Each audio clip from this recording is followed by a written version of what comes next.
Hey guys, welcome back. I'm Top Music Attorney, and we have a great Tuesday show for you. Today's jam-packed. Let me walk you through the different segments that we're going to be hitting. Number one in our what I'm going to teach you so you can stay legally protected segment, I'm going to be teaching you how to kick out that problem child band member. So in today's we'll call it the music or artist tip band segment, I'm going to teach you how to remove someone from your band if that ever comes up. We're also going to have our segment on something I tried this week, and this is what happened. I'm not going to tell you what it is yet. I think all of you are going to be able to relate with me on this one, but we'll cover that as well. And then we're going to get into all the newsy story things. Okay, so we're going to touch on the Mariah Carey lawsuit again because this one is picking up so much traction in, not only, news outlets, music outlets, but it's kind of touching mainstream media in a lot of ways. But we also have Top Gun being sued. Paramount is in trouble over the Top Gun story. We're going to touch on Kate Bush and the fact that Running Up the Hill is continuing to pick up traction. Since we touched on this story last show, we were already kind of saying the song is doing really well. Obviously, we had a placement in Stranger Things, and it is just taking on a life of its own. So we're going to touch on that. And we have a ton of other stuff happening, including as it relates to Camille Vasquez and an update of what's happened and what's going on in her life following the big win of the Johnny Depp Amber Heard trial. So I know you guys are still filing in, so why don't we go ahead and get into our intro? Let me just go and find where this is even at. And let's get into the show. Hi guys, I'm top music attorney Miss Crystal. I'm an entertainment attorney, public speaker, and creator of the Top Music Attorney School for artists and record labels. I'm the owner of Dukes Up Records, and most importantly, I'm an independent artist. Don't forget to subscribe and turn on those bell notifications so you don't miss my weekly videos giving you my best tips on the music business, industry news updates, and teaching you how to stay legally protected. Let's go.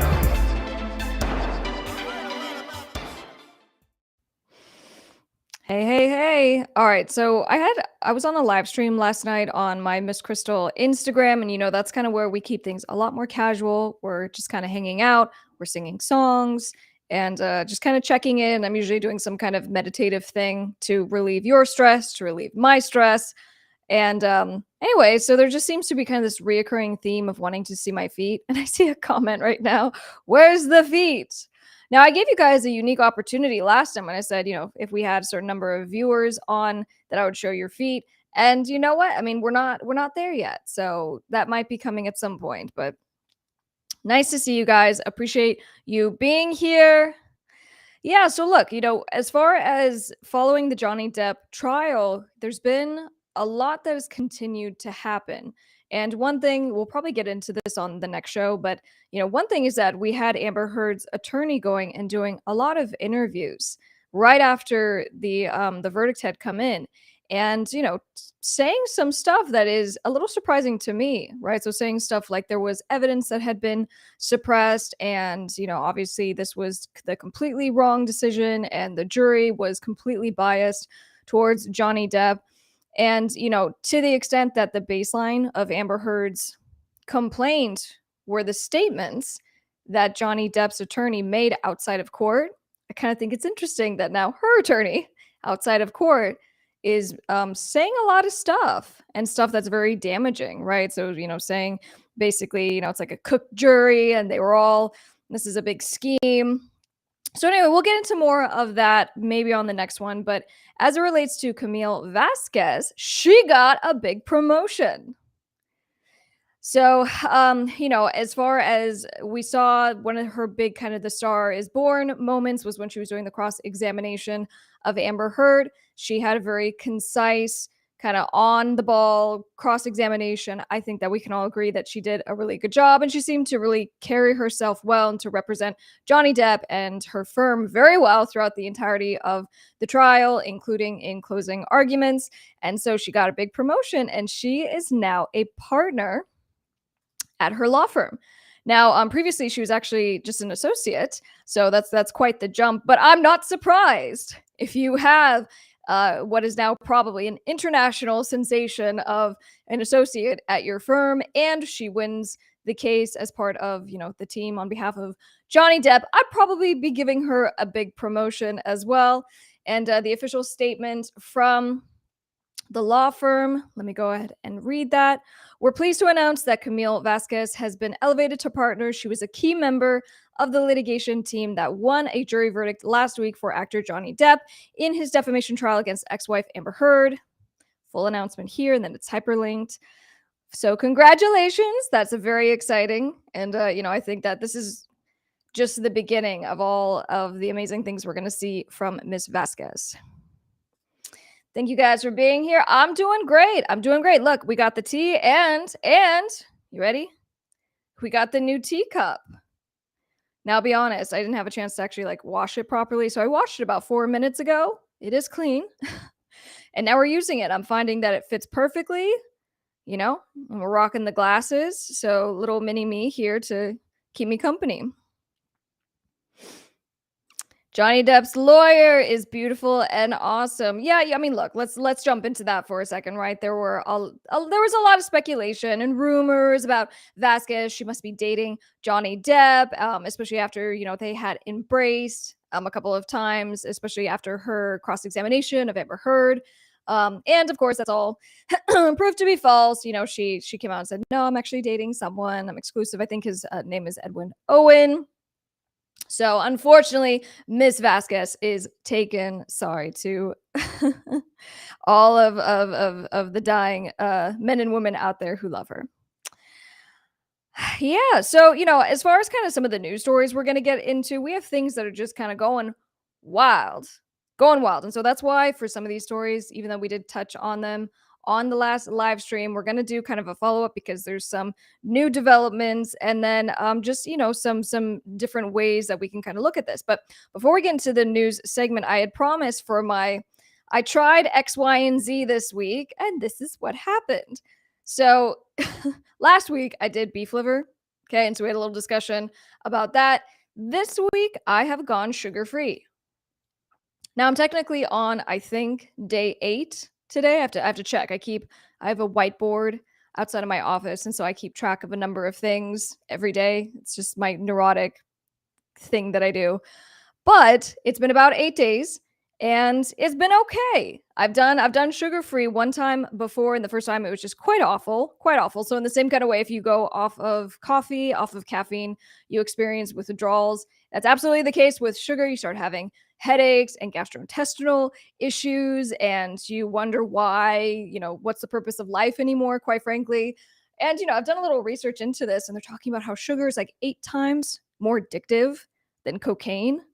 It's stimulating the same areas of your brain. I mean, we're all just slaves to sugar. It's in absolutely everything. So, the first time wasn't as successful as I wanted. So I figured, let's start small. Let's go sugar-free for like 21 days. And let's see how we're doing, because they say it takes about 21 days to form a new habit. And, my biggest reason for wanting to do this is that it's supposed to help with cognition, right? So to help you think better, to think more clearly, but then also with energy. And I'm always looking for those ways to biohack. How do we get better, stronger, faster? And so right now we're trying the sugar-free. I don't know if anyone wants to do this with me, but I will definitely keep you posted on this by next week, and I'll let you know if I've stuck with it. I'll let you know what's happening, and sometimes I don't stick with things, right? So I went off of coffee one time, and then I eventually broke, I think like 8 days later. I was like, guys, I did it. All right, here we go. Andrew's trying to eat healthier this summer. You're doing terrible. That's okay. I think starting from a good place is where you got to go. Where are you guys watching from? We are streaming right now on Facebook, YouTube, and LinkedIn. Now, our home base here is on YouTube, Top Music Attorney. So if you are watching on a different platform, or this is the first time you're seeing, my face popping up, make sure you come over and subscribe on Top Music Attorney YouTube. This is where we're trying to build the community. Let's see. Yes, come over to Top Music Attorney here on YouTube. So for my, segment, this one's kind of dedicated to artists, musicians, and bands. And in today's segment, for that purpose, I want to talk about how to kick someone out of the band. When it's time to dump them, what do you do? How do you go about it? So the way I'm going to treat this is very similar to when I have a new client come to my office. We sit down, and the client says, "We have a band member. This person has become a problem for whatever reason," right? So some of the common themes seem to be someone has maybe a lot of drama that they bring into the band because it's like a family. You become very close, you love people, but at the end of the day, you have to treat it more like a business. And so if you have someone that's creating issues, at some point, you got to kind of move on. So we'll call it, there might be a cancer in the band and the cancer needs to go. So the first question that I always ask is, did this person help to write any of the music, right, that the band has distributed, performs, owns, so on and so forth? And the answer is going to be obviously yes or no. And then my follow up question, if that band member has contributed to the actual writing of the music, I'll say, all right, so do you have an agreement with that person as it relates to ownership of the music, as it relates to things like music earnings? And then so that's kind of step one. We determine what's all going on.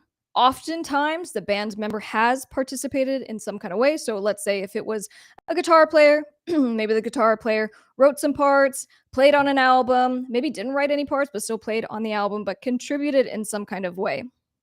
So then we'll move on to the next step, which is determine the band name, meaning the trademark, who owns that, and what agreements are in place.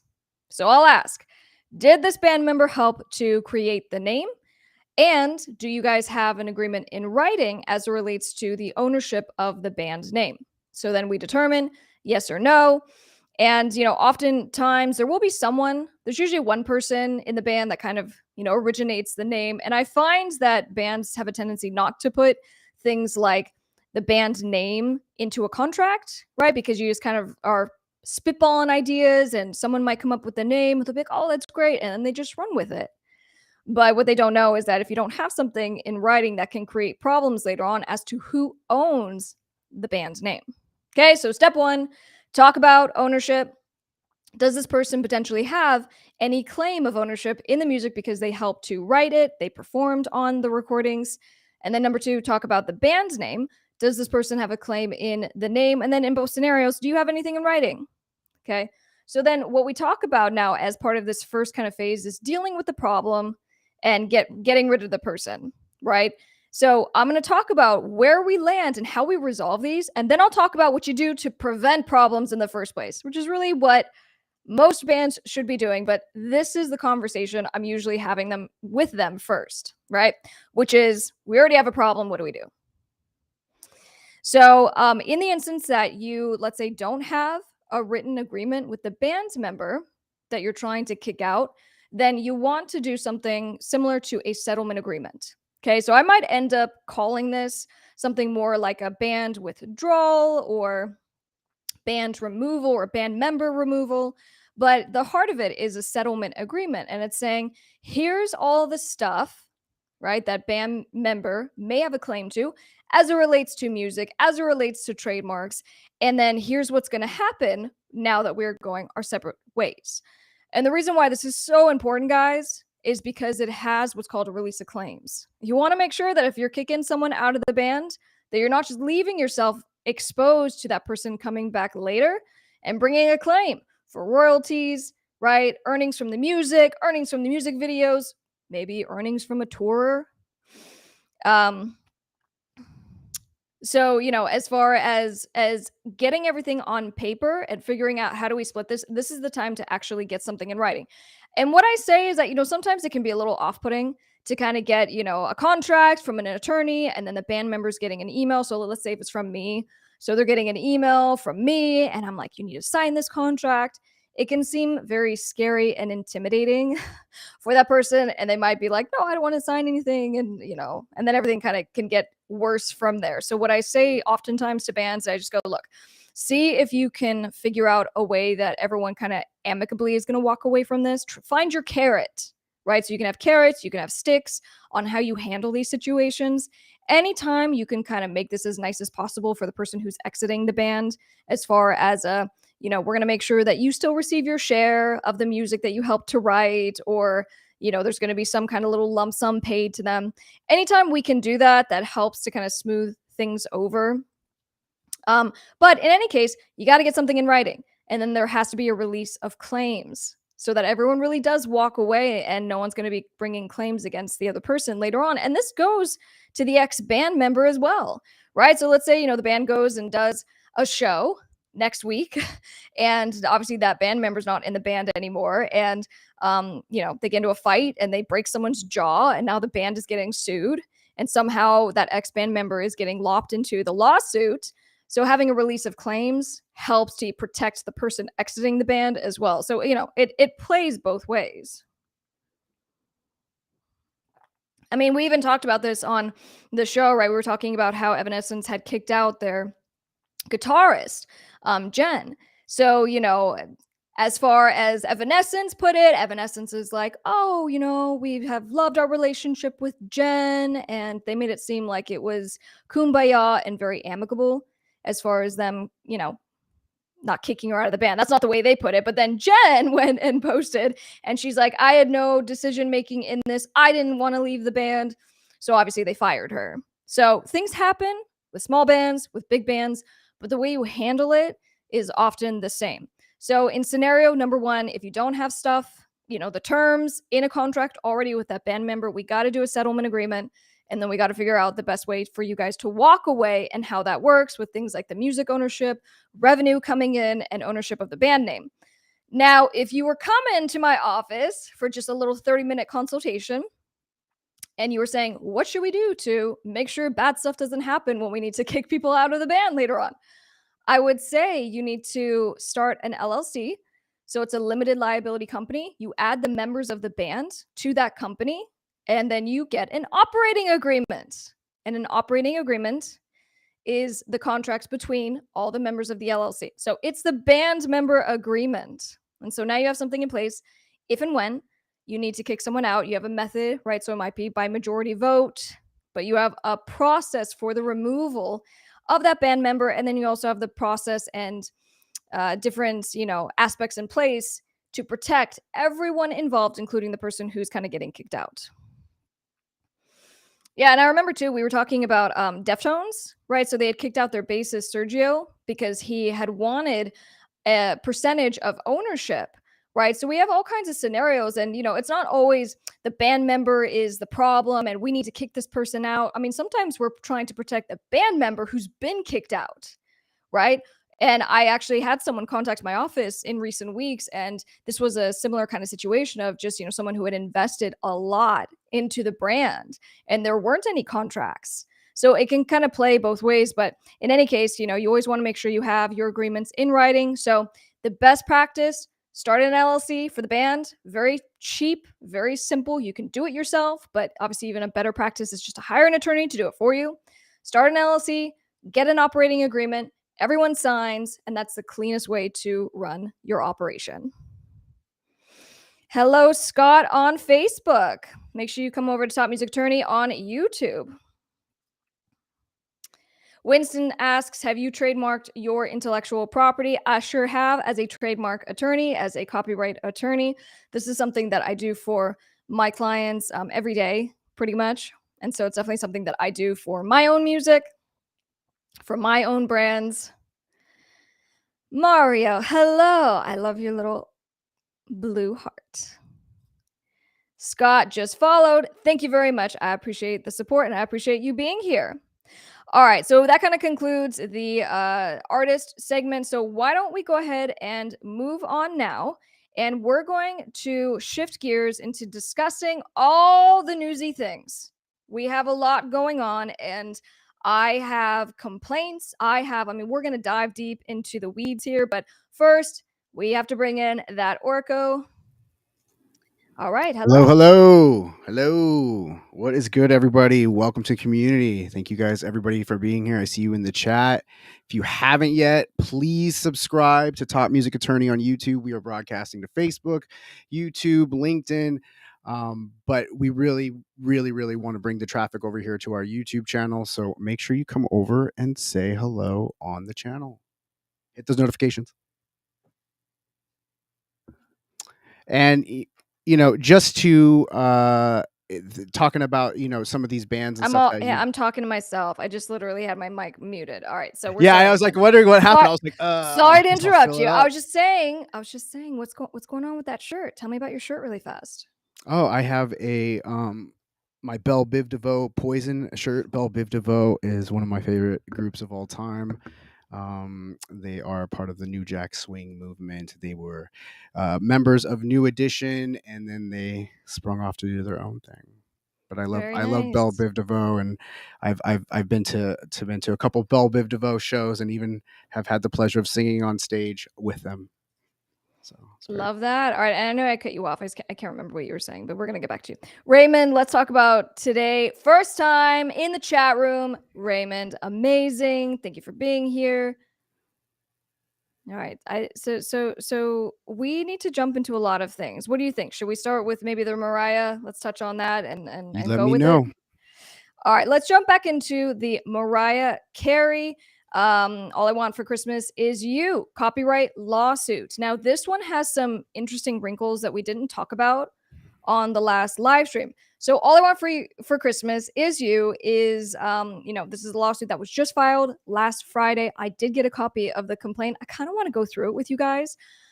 As far as a full length, in depth dive of the complaint and going through it, explaining how it works, I kind of want to do that. We've done that once before, but I need to know and get some feedback from you guys if you like that.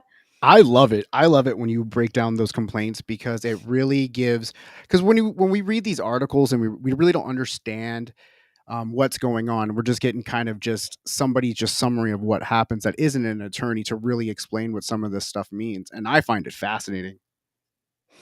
Yeah. Okay. Well, you know what? I would say I'm going to bring this up in just a second, but just as a refresher, we have Vince Vance, who filed this lawsuit, and he is seeking $20 million in damages, at least as of now. And, this is based on him alleging that Mariah, her co-writer, and then Sony Music Entertainment infringed his copyright, basically, ripped off. It sounds like, the title of the song. Now, Right. we'll talk about why that's problematic, specifically as it relates to the fact that words and short phrases cannot be copyrighted, right? So the Copyright Act exists to Thank kind goodness. of walk that fine line of making sure that creators are protected, but then also not restricting the market so much as to say, like, oh, you wrote a song with a title, All I Want for Christmas Is You, and no one else can ever write a song with that title. I mean, that's basically the state of copyright law. And in fact, I think you were looking up just how many songs have that title. There are 177 copyrighted songs that are titled All I Want for Christmas Is You. And a lot of them are written before this gentleman's claim. So there, like we mentioned on the last one, I was just like saying, like, it's not like it's a profound lyric. It seems like just like a common phrase that's was turned into a song. And especially if you're talking about the subject matter of the song, well, if you're going by the title, well, then I mean, just the whole thing just kind of makes sense. But go ahead. Yeah. So, all right. So, one of the things we touched on last time, and Elizabeth, I just have to read this really fast. So, top music attorney, top knowledgeable businesswoman, inspiration. I love you. Thank you very much. That makes me Very smile nice. very, very much, and I appreciate the support. So we touched on this last time, right? So there's statute of limitations for any claim that you bring, but specifically in this case, copyright. And there's a 3-year statute of limitations, which means you have 3 years to bring it from the time that you realize that someone has violated your copyright. And so here we are, 25 plus years later, with this complaint for the first time. And so the wrinkle here is that there was a ruling in the US Supreme Court in 2014 for a movie, let me remind myself, called Raging Bull. And Hmm. the De Raging Niro. Bull ruling created this little roundabout to that statute of limitation issue, which basically says that when it's a copyright infringement claim, that 3-year statute of limitation is essentially rolling in time, right? So, when someone is continuing to sell a song, to sync it, right, to get it in TV and film and streaming it, those are all new instances of copyright infringement. And so the court basically said, well, they just resold it and resynced it and read everything, just recently, right? And so therefore that's a new copyright infringement. So that's how this claim will likely survive the statute of limitations challenge. But there's a lot of other issues happening here. Let's see it. All right. So you want me to pull up this complaint? I want to see it. I love them. All right, let's pull up the complaint. And I'm gonna take you guys through this, and we'll just see how this goes, because for me, this is like looking behind the curtain. You know what I'm saying? It's one thing to like read this stuff in articles, but when you actually see the complaints, I feel like I'm seeing something naughty. I really like it. So we're in the United States District Court of Eastern District of Louisiana. We have Andy Stone, right? And so his group, Vince Vance and the Valiants, Vince Van and the Valiants. There we go. But Andy Vince Stone Vance is the writer. and the Valiant. So Andy Stone is the writer, and he's the one who is bringing this lawsuit against, we see Mariah Carey, Walter, and I'm going to say this again, Afanasieff. I looked it up. Love it. Sony Music Entertainment and Sony Corporation of America. So you'll see here at the top, it does state what claims are being brought. So the complaint for copyright infringement, unjust enrichment, misappropriation, and Lanham Act violations, which are within, obviously, trademark. Okay, so you'll see here in the beginning, the way these complaints are set up is you say, all right, so plaintiff, the person filing the lawsuit, Andy, through his attorneys, alleges the following. So the initial kind of sections that you see in a complaint are just kind of required in your pleadings. So the parties, Andy Stone, individually, where he resides, he's suing Mariah Carey, and she's a resident of the state of New York. The co-writer, he is a resident of California. And then, of course, Sony Music Group, a subsidiary of Sony Corporation of America. So that's all who's involved. Now, there are ways to bring in additional people later on if and when applicable. But, part of my top question here was, if there are over, what did you say, 170 other... 177. Yeah, so if there's over 177 other songs with this exact title, has he sued them? Not that I'm aware of. All right, so then we get into jurisdiction and venue. Jurisdiction is, how does the court have the ability to see this case, right? To hear this case. And so they cite to a couple of statutes right there in 1331 that talks about that this is a federal question, right? So a federal question in this case, we're talking about copyright, we're talking about trademark, and that's federal law. And then you have section 1337 of 28 USC. I should have said that. So section 1337, this amount is more than $10,000, and that's what that statute says. We have section 1338. It's crazy. Which means we're dealing with patents, copyrights, trademarks, unfair competition, and then lastly, USC section 112 or 15 USC 112, and we are talking about, again, in the trademark land. So that's kind of, again, defining why it's okay for us to be in this court, telling the court, it has jurisdiction, has venue. So that's all just kind of standard stuff. Let's get into the facts and allegations. So plaintiff Vance is self-employed artist in the business of performing, selling, and licensing his copyrighted music, and earns his living from fees received from these activities. So I'm curious, is he making a full-time living based on this now? I mean, that's obviously how I'm taking this. So in 1989, he's got to. So like this first part is, he's got to set himself up to let you know that my whole world revolves around getting paid from these songs, and she's putting me out on the street by not having me collect.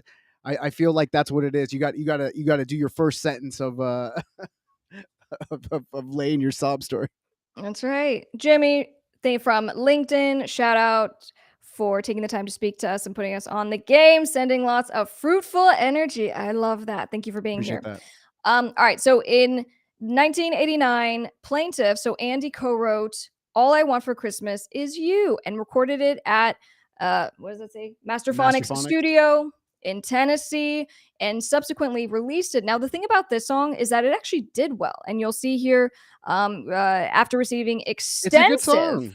It's a good song. extensive airplay in 1993 in the Christmas season, it began to appear on the actual Billboard music charts. So this goes to, we always question, there has to be access proven or likely. We need to know that the person who wrote the song, so in this case Mariah Carey and her co-writer, that they at some point had access to the thing that is being, infringed. So as it relates to, it's likely they may have heard something Right. because it was not only released publicly, but it was actually on the Billboard music charts. So then it goes on, All I Want for Christmas Is You is copyrightable subject matter under the laws of the United States, and plaintiff applied for and received a copyright certificate. Now, that doesn't really mean anything one way or another, just so you guys know. I mean, when you file a copyright, it's like having just, you're filing with a glorified, you know, library where it's a required step in order for you to bring your claim. So for you artists and creators and record label owners out there, you always got to make sure you're copywriting all of your work formally.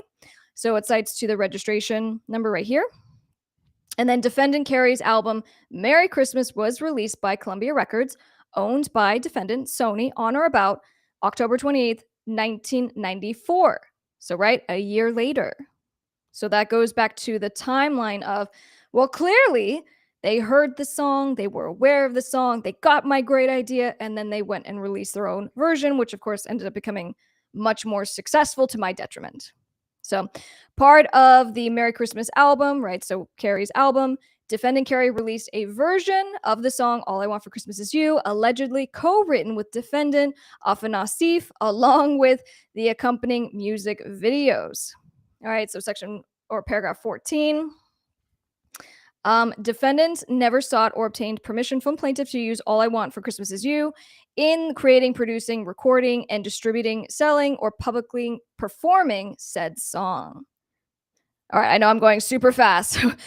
Go ahead and just interrupt me if you have any questions. So I have a couple things that I because there was so many copyrighted songs already with that same title, right? So because now I'm starting to think as you're going through this case, now I'm starting to think, because the song was a hit, because I've heard this other song and I actually think it's pretty good. There is a chance that she heard it. Now, if she goes, let's say, like she goes, not that it's a coincidence, she didn't rip anything off, but maybe she subconsciously heard it, she did it. But then that makes me think, then again, well, I really want to look up and see when because the article said that there was several that were written before this one. So I wonder when the first one was copyrighted from, what year that was, and when they have the claim. I mean, even to this Vince Vance guy, like, because, like, well, isn't there a chance you heard Oh, do you my mean versions, the other, right. So the the other one of the owners others could that bring a are claim against Vans. right, like, as far Yeah. as, because I can see, because this song was kind of a hit, I kind of see it, and then I'm like, well, thinking, well, she's like, oh, I like the title, I'm just going to kind of take the title, you know what I mean? Or just, I don't know, it just, as you're going through it, I can kind of see where his frame of thought is. Do you know what I'm saying? Yeah. But No, but and I would great just say, because there's question. ones And the before answer him. is yeah, and the answer is someone could bring a similar claim. Whether this claim has teeth and is going to survive is a different thing. We're going to talk about that. Okay, so let me go back to the comments here super fast. I'm dealing with multiple screens. Let me make sure I get the right comment here. All right, so Ike, I thought if you mailed stuff to yourself to copyright it, so that's called the poor man copyright. A poor man copyright is not a thing. It's a myth. Don't do it. The poor man No. copyright is just filing your actual copyright. And in fact, let me get big in the face over here. So I can tell you.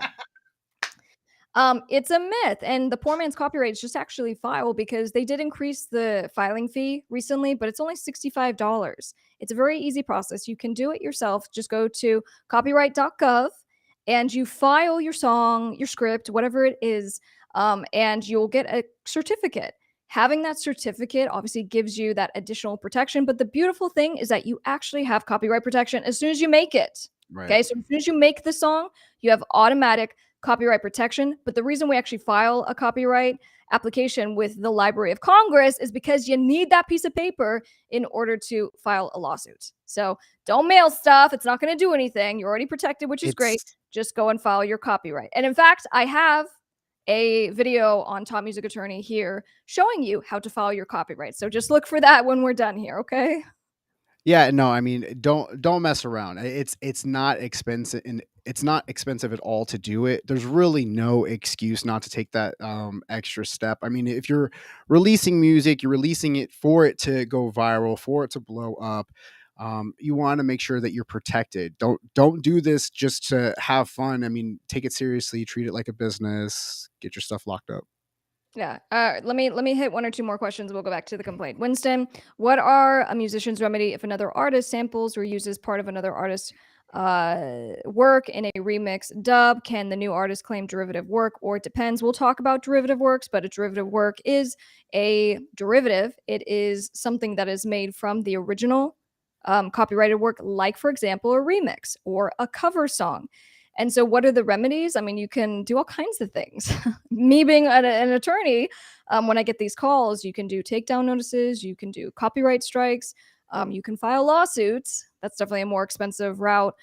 Or sometimes we have seen like big record labels when some like 18-year-old kid goes and takes someone's sample, it becomes the next huge viral thing. The record label's not going to sue them. They're going to say, hey, let's make this an official release. You owe us part of what you made. So there's lots of ways to remedy it. But as far as like proper ways to license and to sync and all of that, again, I've covered those topics at length on this channel. So make sure you subscribe and check those out once we're done chatting. So when you get those situations, when you have a client that calls you about that and they go, somebody is stolen my song, somebody has stolen my whatever. Do you ever get, usually I'm sure they're trying to go after big artists because there's a reason that there's money. And that's kind of my question. Do you find that people also go for people that really haven't had any good streams, but they just don't like it? And they're like, a cease and desist notice or a takedown notice isn't good enough. Like, I'm so offended that these people stole something from my song. I want to sue them, but the song Yeah, I hasn't see what you're made any saying. money. Like, cause I'm like more of just like spite and kind of like pettiness, not pettiness. Cause it's not petty. If somebody steals your stuff, that's the wrong word Passion. If altogether. you if you Passion. feel if you feel very passionate, and that's a good question. I have a conversation with all my clients when it comes to, are we going to file a lawsuit? Because it comes to, when we win and we have a judgment, what's the likelihood you're going to be able to collect on it, right? Are they going to actually pay it or be able to pay it? So, if they're like, I want my $5 million, well, if they have $5 million, let's go. If they don't have $5 million and they can't pay their rent and you win that $5 million, obviously you can take measures for the rest of your life to try to collect on that. But that comes into the conversation that I have with clients on, does it make sense? And so it just depends on a case by case basis. Okay, let's hit one more and then I'm back into the complaint. Mario, yes, you wonder how many words in a lyric does it need to have, or does it need the same rhythm for it to be infringement? Very good question. So again, words and short phrases are not copyrightable, and it's just kind of think about it. The US government, in all of its wisdom, doesn't want us being able to say, I wrote the words, I love him. And so no one can ever use I love him in a title, in their chorus, in any portion of their song, because it's going to restrict our creativity. We want to make our creatives be creative and do their wonderful work, but we want to also create or protect artists. So So, the answer is, there are very clear rules when it comes to the fact that words and short phrases typically do not have separate copyright protection, but it depends. It depends, and we're going to talk about that. That actually reminds me. What was it? Megan the Stallion, her big, hot girl summer, and didn't she have drop it like it's she dropped. hot, and she had an issue? No, she was she with her hot girl summer, like I know she filed a bunch of trademarks for that but Yeah, I don't know if that would apply. Like if she tried to file something for a song, but you're saying because like hot girl summer, that's 3 words, or like, Snoop Dogg's drop it like it's hot. Like that's just a handful of words. But if somebody else came out with a song called drop it like it's hot, um I guess it wouldn't be this. I guess it's the same thing. It just seems like a lot of times these songs are being turned into brands, and so it feels a little bit different. You know what I mean? No, Like I as mean, you're far as thinking along the right you're thinking along the right route, and then you guys are so smart in the chat. You're right. When it comes to things like titles, right, or slogans, that goes to trademarks. We're gonna trademark a slogan, "Drop it like it's hot," or "That's hot," right? Paris right. Hilton, "That's hot." So we're gonna get back into the complaint. Sammy on Facebook, thank you very much. I appreciate you being here. Make sure you come over and subscribe on Top Music Attorney. So let me bring back up this complaint. Here we Yeah, go. yeah, yeah. So we were at number 14. So defendants Mariah and her co-writer never sought or obtained permission from Andy to use All I Want for Christmas Is You in creating, reproducing, distributing, selling, or publicly performing the song. Now, guys, under Section 17, and actually it's 106, but it's 17 USC 106, it talks about the exclusive rights of a copyright holder. And so it's all these things. You have the exclusive rights to reproduce, to make copies, to record, to distribute, to sell, to publicly perform, to transmit. So that's the basis of a copyright infringement claim. Now, plaintiff, and now we're in number 15. Plaintiff never gave defendants permission, consent, or a license to use All I Want for Christmas Is You for any purpose, including the creation of a derivative work based on All I Want for Christmas Is You. So in the chat, you guys were saying and asking about derivative works. So Andy is claiming because I am the original creator of, the song, the concept, I have the copyright. So therefore, anything that is created after me, so meaning Mariah's All I Want for Christmas Is You, is a derivative work of what I made. Okay, so that's the basis of what he's saying there with the derivative portion. But we already got that he's not the original. Somebody else had copyrighted the song before. Well, I mean, this just goes back to the very principle of, intellectual property conversation, especially in copyright. I mean, music in general, there is no originality. Someone has always come before you and already done the chords and already done the If it lyrics. was, So yeah, no. So I don't like. I mean, if we're talking about, if you listen to the songs back to back and it was just like, dun, dun, like if it was like you're coming right in, or just give me the just, even if the chorus is just remotely the same, the way that the baby all I want for Christmas, if it's just anything, like it would have been perfect. But like then you got something. But there's nothing about those two songs that are the same, other than the generalized subject matter of a basic kind of Christmas song, and a title which is 177 times copyrighted already.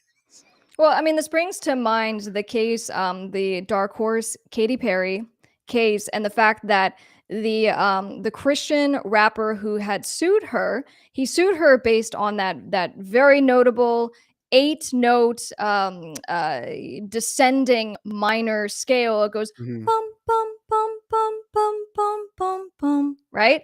And then so if you compare the two songs, Dark Horse with his song, obviously they're very similar. And so he won initially, and I think he won 2.8 Which was million. crazy. But then, wait, there's more. Someone Katy heard that Perry's song. attorneys appealed, and they were able to reverse that decision on appeal. And the judge had said basically that there's nothing kind of special about that descending scale. Right. And the Right. judge said, again, because it didn't have kind of that requisite originality, and that so many people will do that scale, that melody, that again would be unreasonably restrictive to be like, of course, you were the only person that can do those 8 notes. It's called an octanato. It's been a while since I've done my music theory. So, I don't think, I mean, that case is obviously brought up right next to like the blurred lines case constantly. Like you hear, these famous, cases Sure. or whatever. But that one I feel like was just so important, because that was about to open, if that was upheld the way that it really was, it was going to open up a can of worms for like everybody. No one was going to be safe if it was just going to, because there's nothing really like monumentally musical about that progression or anything. It's about everything. It was an taken essence together. of the song. It was an essence of the song kind of claim, but that's why it was such a big decision. But I think the Katy Perry decision was even more important, and the fact that obviously it was reversed is also important. So anyway, just a little side note on that. Let's get back to the complaints. All right, so Upon I got a information lot. I got a belief. lot on that Vanilla Ice too. Oh yeah, don't even get me started. Um, so defendants Mariah and her co-writer and Sony have all continued to reproduce, distribute to the general public in interstate commerce, so meaning they're selling it between states, copies of plaintiff's work. All I Want for Christmas Is You. Upon information and belief, as more fully set forth below, defendants have knowingly, willfully, and intentionally engaged in a campaign to infringe plaintiff's copyright in the work All I Want for You or All I Want for Christmas Is You, and to commit acts of unjust enrichment by the unauthorized appropriation of plaintiff's work and the goodwill associated therewith. Okay, so in unjust enrichment, right? Does So that when we mean have making it good? unjust enrichment is basically to say that, if someone has taken something of value and they've not conferred the benefit back, sort of. So it's just say that, Mariah and her co-writer have been unjustly enriched. They've made millions and millions of dollars. And because it's from my original song, I'm entitled to get paid. And then it goes the unauthorized appropriation. So this gets into trademark land, appropriation of plaintiff's work and goodwill. So it's kind of the essence of. And we go back to like the music video and the general theme. I mean, we can obviously agree it's the same theme, it's the same title. So, I don't think there's an argument there. All which If somebody are wrote a song called "I proprietary. Love You," what do you think that would be about? Right, You know what I mean? right. All of which are proprietary to Andy as set forth herein to the commercial gain, personal profit, and unjust enrichment of defendants. They needed a little capital there. This is what happens when you read your pleadings like 4 million times. You catch other people's little typos. And the irreparable injury and financial loss of plaintiff. Okay, so this is kind of where it gets juicy for me. Now we're in section 1 as it talks about the actual claim. So section 1, copyright infringement. So it cites right here, plaintiff's cause of action for copyright infringement arises under the 1976 Copyright Act, which, by the way, was incorporated in 76. I'm sorry, 78, so 2 years later. So at all relevant times, Andy was and continues to be the co-owner and proprietor of the rights, title, and interest in and to the copyright of the work All I Want for Christmas Is You. Upon information and belief, defendants knew or should have known plaintiff's copyright in the work All I Want for Christmas Is You. They should have known that it was his. That's basically what it says. Because it was a small Plaintiff, hit. that's right. Plaintiff is the owner of the copyright in the work All I Want for Christmas Is You and of exclusive rights inter alia to reproduce the copyright work, prepare derivative works based on it, to distribute the copyright, to sell it, to license, and to do whatever he wants to do with it. So then right here, plaintiff became aware, and this is important, guys. This goes to our piece on what we discussed last time. How long has this song been out? 94, so 25 plus years later, he is just now bringing this lawsuit. And so the question goes to, obviously we talked about statutes of limitations, and obviously there's a loophole there for him to survive a motion to dismiss, but why now? Now, in that Supreme Court decision that I kind of referenced at the beginning of our conversation, there was a line from the judge basically just saying, to the extent that someone becomes aware that someone else is infringing their copyright and they decide to just sit back because they're going to let them go and earn all that money and they're going to sue them later to get disgorgement of profits. The judge actually said in the opinion, cool, let them. Just let them go and sit back and play the game, which I thought was interesting. If someone's going to go and infringe your rights, let them make money. You're going to get it later. So put yourself in Mariah Carey's position, right? Like you get these complaints. Like, are you just, or does it even get to you at first? Or you know what I mean? Or does you have your legal team that already takes care of it, and now she's hearing it because it's just it's hitting the internet by storm as far as people showing interest in it. Because you see a lot of times, when people are bringing claims against artists, you'll see a lot of settlements, or you'll see they just want to get credit, so they'll just throw them on a liner note just to shut it up. I don't know. Like, what do you think about this in your case? You just squashing this guy and getting your attorney fees paid? Anyone's allowed to bring a lawsuit at any time for any reason. And we talked about sometimes there are Complaints that are filed that you can get attorney's fees right away because it's like a frivolous lawsuit. You get a motion to dismiss granted, and you just squash them, Right. right away. But again, I don't think that's going to happen here. I think that there's some serious uphill battles that Andy has to kind of get through. But we have seen many times that there will be successful cases that settle. Okay. And, one that comes to mind, it was Miley Cyrus's, I think this was back in 2013, We Can't Stop. And I wrote down the line. So the lyrics in her song are, "We run things, things don't run me." And the plaintiff that sued her, so Flower Gone, his lyrics, totally different vibe song, totally different everything. Other than, of course, his lyrics, "We run things, things don't run we." And they settled. And his complaint, had alleged $300 million in damages. We don't know what he was paid. But I mean, obviously, when you settle, that usually means the plaintiff got something. They got paid. So it's very interesting. And you never When the know how going far these gets cases will tough, go. when the going gets tough, the tough gets going. I'm so I profound. don't know. I think that's an interesting line. We run things, things don't run we. But I mean, you could say that about anything. Like, I mean, I'm just saying it's like in All I Want for Christmas Is You. Like, is it a clever line? Is it a cool line? Yeah, but to kind of just have it like a random line that happens to sort of match up with what you're saying, like that's not like some, I don't know. Some of these cases are pretty tricky. Like I'm more of like, interested in, not interested, but passionate, I guess, about the ones that where you can hear there's a lot of musical similarities, and it's like, bro, you just like took that. Like, come on, bro.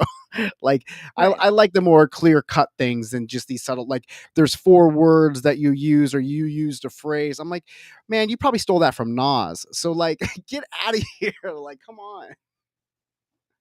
So someone asked in the chat, is "All I Want for Christmas Is You" trademarked? And yes, it I was is. gonna ask you that. I just did a quick search because Who why owns not? Here, that? let's bring it up. So this is the search that I just ran for "All I Want for Christmas Is You." So it shows there's 3 that Old are Navy. live. Now, I'm not seeing a registration number. That's interesting because that means these are filed, but pending. So this one was filed in February 6th of 2020. It's an intent to use. And Elizabeth this is in the Arden. realm of class 3 fragrances for personal use. All right, let's go to the next one. This is Well, in that's not the class. Oh, same we got a though. lot of them. But that's Yeah, not we'll the talk same. about we'll talk about why that matters. But this one is in association with candles, jewelry, gift wrapping, dishes. I mean, this is what I would think. I'm sure they've branded it. Don't they sell like Mariah Carey? But no, this is by Lotion LLC, and this is also an intent to use. And let's do the last one, because the first 2 are "All I Want for Christmas," and this is the only one that is "All I Want for Christmas Is You." I think this is probably the same company. Yep, Lotions LLC. It's an Yeah. intent to use. Okay, so to answer your question, no, they have not filed to copyright. I'm sorry, not copyright, to trademark "All I Want for Christmas Is You." That's interesting. All right, so let's go back now to the complaint. Let me pull this back down. Here we go. All right, so going back to the timing, plaintiff became aware of defendant's use of "All I Want for Christmas Is You" without license, right, or authority, and by reproducing and distributing to the worldwide general public via the internet and interstate commerce. Plaintiff's counsel initially made contact with defendants. So they contacted Mariah and her co-writer in April of 2021 regarding the unauthorized use of the song. Thereafter, plaintiff's counsel sent a letter via certified mail on December 20th, 2021, regarding the unauthorized use, thereby putting them on notice that the creation of a derivative work without authorization and payment to plaintiff presents a violation of plaintiff's rights under 17 USC sections 106 and so on. Okay, so again, this didn't directly say, well, we just found out about it, but it did say we sent our notice, obviously just within the last year.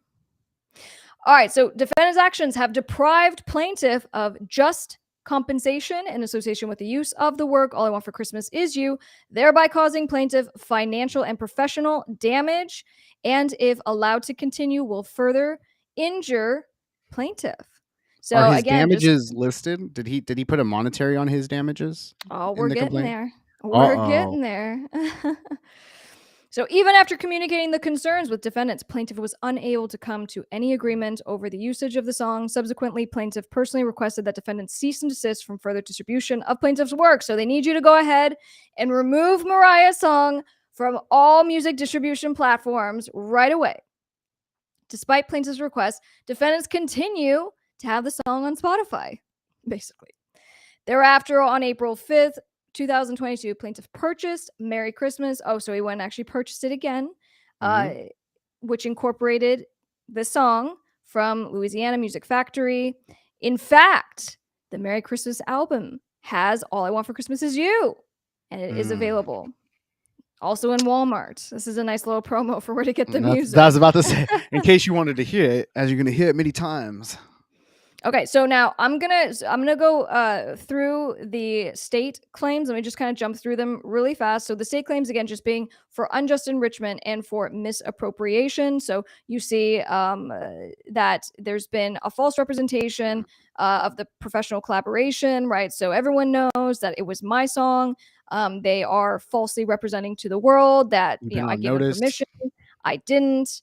And also, this has resulted in confusing the public. It's resulted in a substantial loss of income to me and unjust enrichment to the defendants.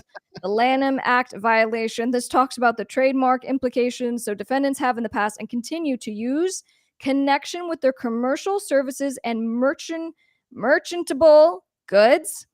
Plaintiffs' work in interstate commerce, contributing to the false and misleading representation of that, has resulted in financial loss to I think plaintiff. I think he also wants to take a look at that Elizabeth Arden and her cosmetics company too. I'm surprised that she's not going to be named because she's selling tons of "All I Want for Christmas Is You" perfume around the Ah. holiday. Well, guys, that kind of goes back to the trademarks, right? So, I'm surprised that, that Sony, I mean, It hasn't alone, get if right, not yeah, Mariah, hasn't gone and for absolutely holiday scooped up that sweaters. trademark. Yeah. Holiday sweaters, like why wouldn't you have like that? Seems like such a no brainer. Ugly Christmas sweaters that Mariah Carey sells, like come on, Yeah, I mean, Sammy said it. Lotions LLC is locking down the absolutely. titles. Now, obviously, they have not gotten the registrations just yet. It's a intent to use, so we'll see what happens with them. Okay, so again, just kind of continuing these. This is a derivative work. They have unjustly received all of the benefits. So now this is the wherefore. So this was your question on. Let's talk about the money. Yes. Plaintiff demands judgment jointly and severally, which means if there is a judgment, please judge, make it so that each defendant is equally responsible for paying me what I ask for against all Well, that's it. defendants as follows. Now, is that something that is specifically put in these complaints because, like, maybe is like a tactic to make sure that they get their money, so they're not trying to That's draw it from all one 100% it. place? It Sometimes you don't know who's going to be able to pay. And, maybe nice, Mariah is going to file for bankruptcy. So maybe Sony's going to be able to pay it. right? An award to plaintiffs of the profits, gains, and advantages derived by defendants as a result of the willful copyright infringement, in addition to punitive damages and compensation for the damages sustained in the amount not less than $20 million. Also, an award to plaintiffs of the profits, gains, advantages derived from defendants in the amount of not less than $20 Mhm, million sustained by plaintiff as a result of acts of the Lanham Act, unjust enrichment, and misappropriation cited above. So, I mean, the bottom line, I want a minimum of 20 million. I'm also seeking punitive damages. Now, guys, we talked about the findings with the Johnny Depp case, and so the court had awarded, or I should say, the jury had awarded Johnny Depp $10 million in compensatory damages and then an additional 5 in punitive damages, right? So they found that what Amber said, right, and her statements were so willfully false and misleading mhm. that the additional 5 million. Now, there was a statutory limit in Virginia, so it was knocked down to $350,000. But in any case, that's what we mean when we say punitive damages. Judge, I want this amount, but I also want you to sanction them further to make an example of them so Right. other people don't do this. So So there silly. we go, guys. I kind of That took was you awesome. through. This is what it looks like. So let me know if you like that. Now, I any like the final wordings. thoughts?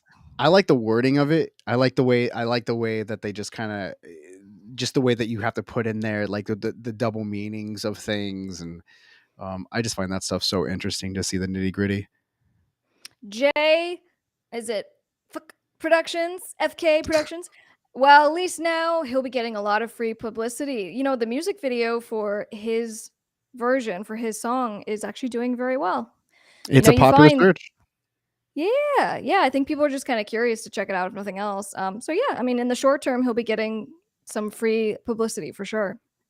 But, like I mentioned on the last stream, when it always comes to cases like this, there is that part of me that just does feel like that always likes to try to take people also on face value, because I like to believe there's a lot of good people. So I like to believe this guy really does believe this, and if he does, I mean, not just doing frivolous lawsuits, even though uh, it's just more of just imagine being in that place if you really truly feel that an artist has stolen something from you, and just something that just kind of like eats away at you, and you just don't feel like you're ever gonna have a voice because you're going up against multimillionaires, and a record label that has endless amount of lawyers that just kind of crush people, and it's like you really have an uphill battle to go up against the machine. And so I can just imagine that frustration and that whatever, for the legitimate cases of when this stuff, not making a judgment on the guy, I'm just saying when these stories do come up.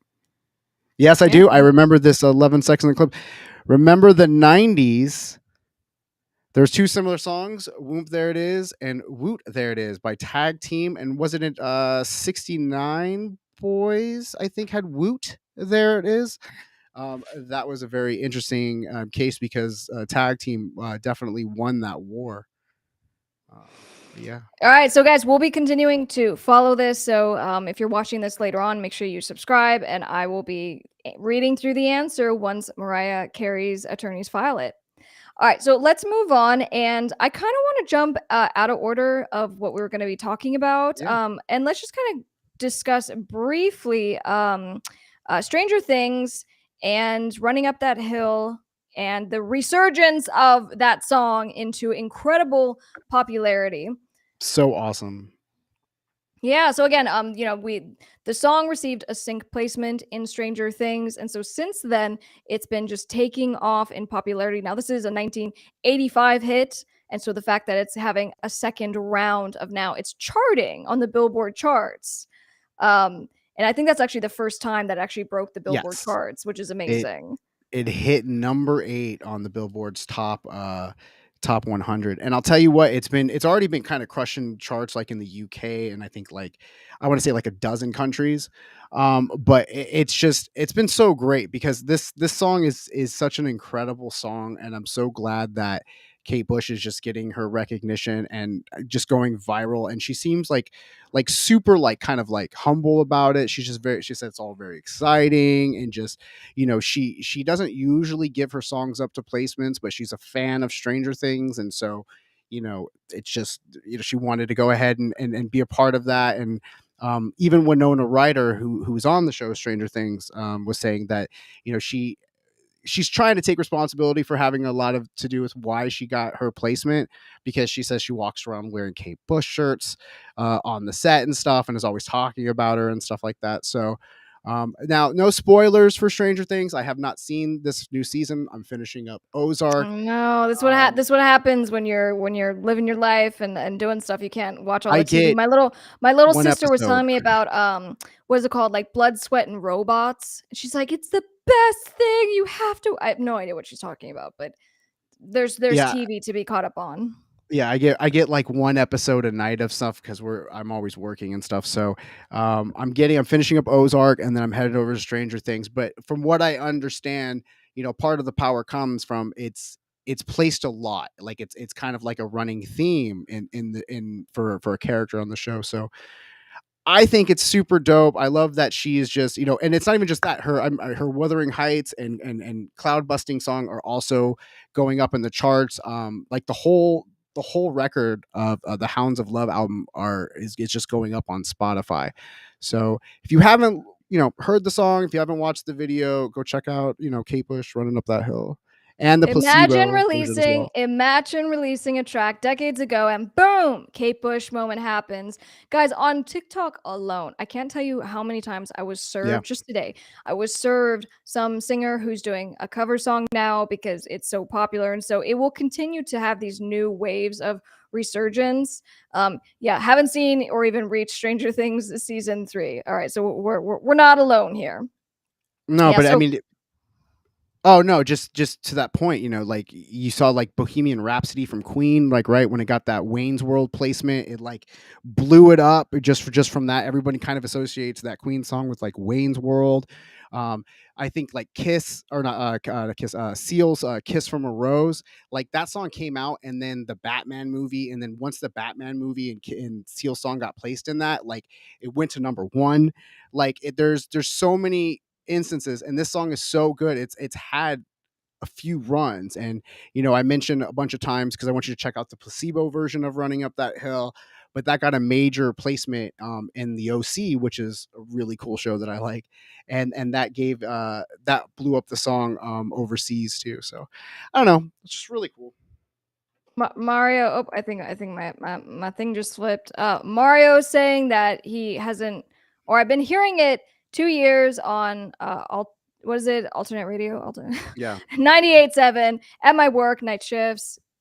So glad this song is doing great. So yeah, I feel like this might not be the end of this story, but we had to touch on it one more time. So there you go. Make sure you just from guys being a continue fan, to, yeah, keep subscribe, running up them do all the charts. YouTube things. That's right. Okay, I like this. I like this. The new season of Stranger Things is really good. Can't wait for the second half of it. Yeah, so my legal assistant said it's really, really good. And he was in like episode 1. So all good things. All right, so let's move on. We have a lawsuit that's been filed against Paramount Pictures for copyright infringement related to Top Gun Maverick. Okay, so this Yes. film is doing incredibly well. We It's haven't seen it breaking yet. records. No, I want to see it though. I want to see it. I'll tell you what, when the trailer came out for this thing, so you know, obviously I mean I love Top Gun. Like it's such a cheesy movie, but I love them. I love the movie. It's cool. I like Tom Cruise. I like Val Kilmer, Tom Skerritt. I like the movie. I like the movie. Meg Ryan. Um, so I was kind of excited to see it from just the nostalgia point of view, but there's not a Right. part of me that thought that this was going to be good. Like I was going to see it. Of course, I'm going to see it, So you're but surprised by the success? Is that what you're saying? I'm surprised by the success because I thought it was just going to get whatever. But like even on social media, I'm seeing people actually know that I actually respect their music or their taste when they say things, or say they love it.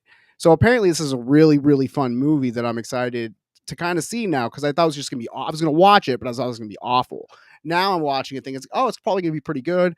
I know Lady Gaga was a part of the soundtrack and writing that whole thing and is getting some success from that. So it's pretty cool. Like I'm interested, but yeah, no, this Yeah, lawsuit. so let me give you a rundown. So, Top Gun Maverick continues to fly high at the box office, but a lawsuit over the rights to the movie just landed at Paramount Pictures. The family of the man whose magazine article inspired the 1960, or I'm sorry, the 1986 film Top Gun is suing Paramount Pictures over copyright infringement. So, the writer of the article has since passed, and so his estate, so specifically his widow and his son, are bringing this lawsuit. And what they're saying is that the copyright to the story, that this was kind of like a life rights that was granted to Paramount Pictures, has expired. And that they actually sent what's called a copyright notice or copyright termination notice, and Paramount failed to get a new license in place, which would have covered Top Gun Maverick.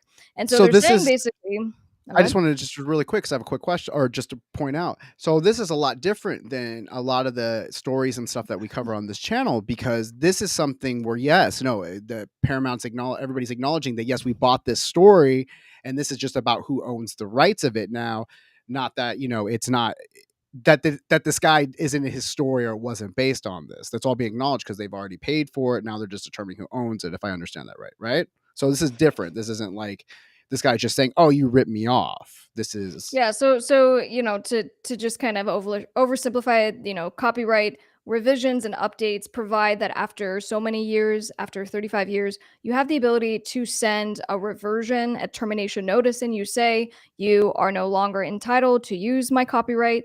And so what happens is that in this case, Paramount has the right to then say, okay, we'll give you a new license fee. Let's work out the deal. But if they don't respond, which they didn't, or what that's the allegation that they Right. didn't respond to that termination notice, then the rights expire. And so if you're going to do a new thing, right, a derivative work based on that story, then there has to be a new license in place. And obviously, it would have been a very expensive license. This is a very expensive Right. production. Now, I don't know that we're going to get into this, but let me just kind of show you guys really fast. I thought this was interesting. So I pulled the complaint, and Is if you Tom guys Cruise named? are, it's I'm sure he's a a very, producer.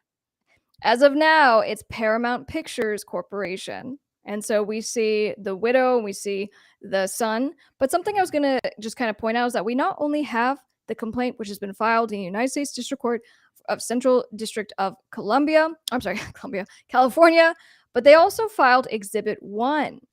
And so what they did is they are already out the gate providing a side-by-side comparison of here's the Yeah, original I love it. story and here's the sequel. And here are all the ways that it lines up between the original story and what now we see in this new sequel. So if you guys are interested, I could certainly do this on a different and a separate live stream, and we'll go through this entire complaint. But for purposes of kind of this initial touch on it, I just thought I would address this story and let's talk about it a little bit and get your thoughts. Now, as it relates to when I do these deals, as you guys know, I'm a real attorney. When we do these deals for life rights, it's a real story about a real person. And in this case, it was something that he wrote in a magazine. And so, Paramount comes, says, this is great. I want to make a film. They pay him usually a lot of money. And there's usually contingencies, box office contingencies and all this kind of thing. But now we have a sequel. And so the position and the response that Paramount has put out is to say that they're going to fight the lawsuit. Paramount is saying these claims are without merit and we will defend ourselves vigorously, Which is kind which of a is weird very statement. interesting. That's a weird statement because they've already acknowledged that they've whatever because they had the rights and they did it for the first film or whatever. So it's just weird that now they're saying that they're using the same characters, that they're using the same whatever, just continuing on the story, that they don't want to give the guy a taste. Like that's just or his family a taste. Like that's where it just seems kind of weird. Like what do they? I really want you to get into that complaint because I want to see what they're asking for, what their alleged damages are, because I think this is one I think is going to kind of go on because I think he's got something. Yeah, I mean, I'm seeing some interest. I Yeah, don't know. I, Do I you agree with do you I agree with get Nick into Fury. it? I think Paramount dropped the ball. I thought they were just going to slide by. It could have been an oversight, but that statement to me is really it just seems odd to me. I mean, just them to go, there may have been an oversight, there may not have been, but we'll work it out one way or another. But that for them to go, it's without merit, and we will defend ourselves vigorously. Like, what are you saying? Yeah, so I'm super interested to get into this. And like I said, we can get into it now. I don't know if we should just kind of save this for a different live streams because we still have a lot that we need to cover with the stories. What do you think? It's up to you. I'm here. I got nothing else to do, so I'm definitely here for it. But if we don't do it right now, I definitely want to hit it for sure because I think that's great content. All right. I'll tell you what. We got a couple people who are really interested in this, so let's just kind of go through it and we'll see Let's how do much it. we have time to cover. I love it. Okie dokie. So this is again this was filed in the District Court of California, and we don't always see the recitation of the actual claims at the top, but we do in this case. So we see declaratory relief. We're asking the court to make a determination.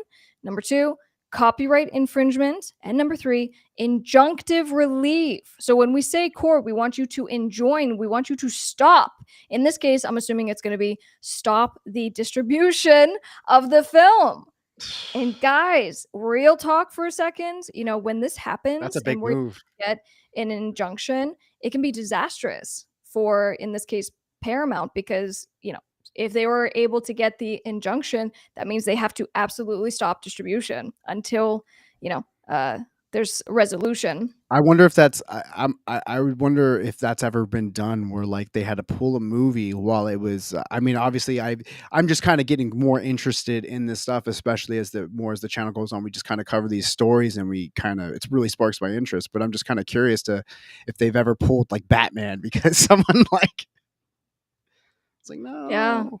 Yeah. No, I've I represent filmmakers. I I know represent albums um I've seen albums get stopped like, that were putting exactly. out because they can't get a Exactly. sample cleared, but Yeah, or even cover art. You can have titles that are taken down because the cover art right. wasn't cleared. But in any case, all right. So plaintiffs, and I apologize. I'm going to do my very best to say these names correctly. But we have Shosh, Yane, and Yul Yane, the Yanes or plaintiffs, who are the heirs of the author, and I think that's Oud Yane, for their complaint against defendant Paramount Pictures Corporation, allege as follows.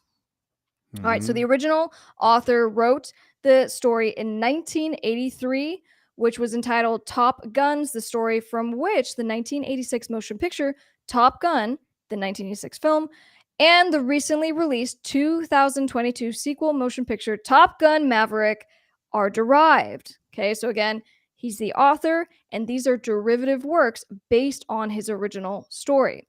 The iconic 86 film all started with Paramount securing exclusive motion picture rights to his copyrighted story immediately after its publication. In fact, the author story was duly credited on Yep. the derivative 86 film, which is widely known and has been based on the story. There it On is. January, yeah, on January 23rd, 2018, the Yanes properly availed themselves of their rights to recover the copyright to the story under Copyright Act 17 USC Section 203A by sending Paramount a statutory notice of termination, hereafter the termination notice, and thereafter filing it with the Copyright Office, which is required, effective on January 24th, 2020.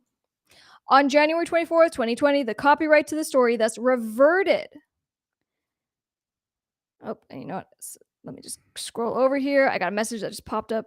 On January 24, 2020, the copyright of the story reverted to the Young A's under the Copyright Act. Okay, so guys, we were talking about this as Right. procedure. After 35 years, you can send notice of termination. The rights holder has the ability to say, okay, great, let's do another license, let's do another deal, and they can negotiate at that time. So they're saying, we did send that required notice. And Paramount deliberately ignored this, thumbing its nose at the statute. This case arises out of Paramount's conscious failure to reacquire the requisite film and ancillary rights to the Yane's copyright story prior to completion and release of their derivative 2020 sequel.